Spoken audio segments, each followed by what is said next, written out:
पहले तो बहुत जोर का लग रहा है, सही बताऊँ तो इतना प्यार मिला है। और सुबह उठते ही मेरा अपने आप हाथ ऐसे चल रहा है, हैप्पी हैप्पी मॉर्निंग है, बिग बॉस हैप्पी। बट जितनी अच्छी नींद मुझे अंदर आई है, मुझे नहीं लगता मुझे कभी भी आएगी। बहुत मज़ेदार, फ़ोन से दूर, पै पै हों ची ची सबसे दूर। अब मेरे को ये अब नॉर्मल लाइफ लग रही है, वो नॉर्मल लाइफ थी शायद।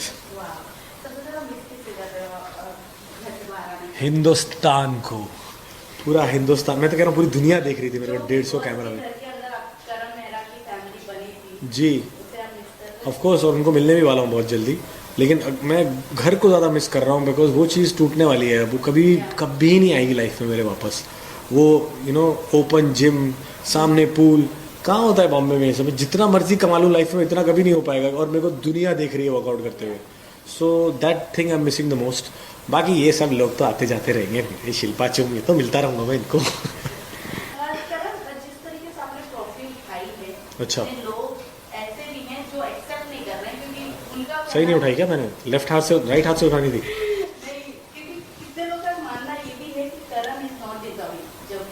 जहां हम लोग देखते थे एज अ व्यूअर, हर एक आपका स्टेप लोगों को पसंद आ रहा था। ऐसे ही नहीं मीडिया जाकर किसी को इस तरीके से क्लियर, हर चीजों में क्लियर बता रहा कि आप सही जा रहे हो। किसी को एक को टोंट मारना या फिर उन्हें पॉइंटर आउट करना इज नॉट गुड। तो अगर कुछ उन्हें दिखा तब जाकर उन्होंने कुछ बोला, जो कि मीडिया को ज्यादातर लोग हेट कर रहे हैं। आपका क्या इस पे टेक है, आप क्या कहोगे? देखो, दुनिया का सबसे बड़ा रोग क्या कहेंगे लोग, टेंशन ही नहीं लेनी। हमें पता है क्या कर रहे हैं हम, कहाँ हैं। लोगों ने तो ये भी बोल दिया मैंने मीडिया खरीद ली है। अब ऐसे कैसे खरीद लेता है कोई? मतलब ना मैं अंबानी, ना अडानी, ना दुबई में मेरे पापा शेख रह रहे हैं कोई। और ख़रीद भी लूँ, वहाँ भी तो 200 कैमरा हैं। अगर मैंने कुछ ए से लेकर बी किया है, तो तुम क्या बाकी दुनिया को उनकी आंखें छीन लोगे? तुम थोड़ा ना बोल दोगे ए और सी ही है।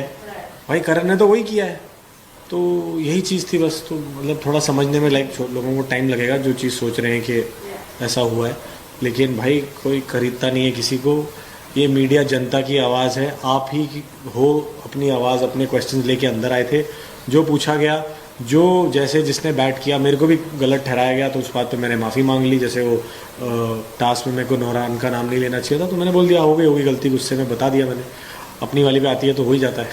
तो वो चीज़ें समझनी ज़रूरी थी लोगों के लिए। आई थिंक उनके पास ज़्यादा, बाकी लोगों के लिए ज़्यादा क्वेश्चंस थे, तो वो थोड़े से दे गॉट पीव्ड। तो सर, शो जीतने के बाद भी कई लोगों का ये भी कहना होता है कि जो जो एक वर्ड है डिजर्विंग करके, तो ये वर्ड अगर आपको नहीं मिला है, लोग आज भी कहते हैं कि Vivian was more deserving man, तो शो जीतने के बाद भी क्या वो फीलिंग इनकम्प्लीट रहती है, या ये चीज़ आपको इफेक्ट करती है शो जीतने के बाद? देखो, कुछ तो लोग कहेंगे, लोगों का काम है कहना, अपना काम है ट्रॉफी घर लेके आना, जो मैं ले आया हूँ। अगली वाली बताओ अब। शॉकिंग सबको ये लगा कि अगले दिन हम आपके साथ में, जहाँ एल्विस अपने लोगों को 150 फोन बांट रहा था, आईफोन, सो वो भी आपके साथ देख लो पॉडकास्ट कर रहे हैं। वो सबसे ज्यादा ऑडियंस को शॉकिंग लगा, और सबसे ज्यादा उन्हें लगा जो कि गलत बातें मीडिया को बोल रहे थे। करेक्ट। ये तभी मेरा जाने का मतलब था। वहाँ पे हमने केक काटा, सेलिब्रेट की अपनी विन। उसने ट्रॉफी पास से देखी, अपने पॉडकास्ट में एंड में ट्रॉफी लेके भागा रजत के लिए। तो ये सब चीज़ें इसलिए थी कि आप you have to be a very, आप लूज़र नहीं हो। आप एक गेम लूज़ कर गए हो, doesn't mean that you are a loser. ये तो चलता रहेगा, ज़िंदगी है। तो एक फ़लसफ़ा सिखाया है बिग बॉस ने। अब आप उसको कैसे लेते हो, क्या करते हो, उसका ये आपके ऊपर है। और एल्विश बहुत ही मज़ेदार लड़का है, उसने अपना जोर लगा दिया जीतने के लिए। अब नहीं जीता उसका घोड़ा, उसका खिलाड़ी, तो उसने दिल पे नहीं ले लिया। सबसे पहले मुझे ही बुलाया कि भाई इंटरव्यू करते हैं, मज़ा आएगा। तो हमने बहुत मज़ेदार बातें करी, बहुत फ़न सेगमेंट था वो भी, तोड़ फोड़ पॉडकास्ट जो भी था वो। एंड बहुत फ़न आया हमें। एंड यही चीज़ क्लियर करने गया था मैं कि भाई दोस्ती तो होती है, पर आप उस सिचुएशन के अंदर आप एक लॉगर हेड्स पे थे। ज़रूरी नहीं है ज़िंदगी भर वही चीज़ रहेगी। And it was a message to all the people who are spreading these threads कि आपका एड्रेस पता है और आपके फॉलोअर का ये है वो है। बेवकूफ़ वाली बातें हैं, सब छोड़ो। अच्छा काम करो कोई यार लाइफ में, कि आपके बारे में बातें हो। गाइस इधर प्लीज़ भी आईलाइन पे मत रहो ना।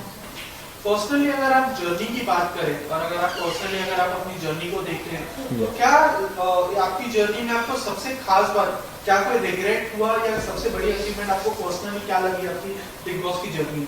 यार जर्नी मैंने तो अपनी देखी नहीं, आप लोगों ने देखी है, आपको पता होना चाहिए इसका आंसर। बट मैं एक जो चीज़ अपने बारे में समझ के आया हूँ कि मैं काफ़ी इमोशनल हूँ।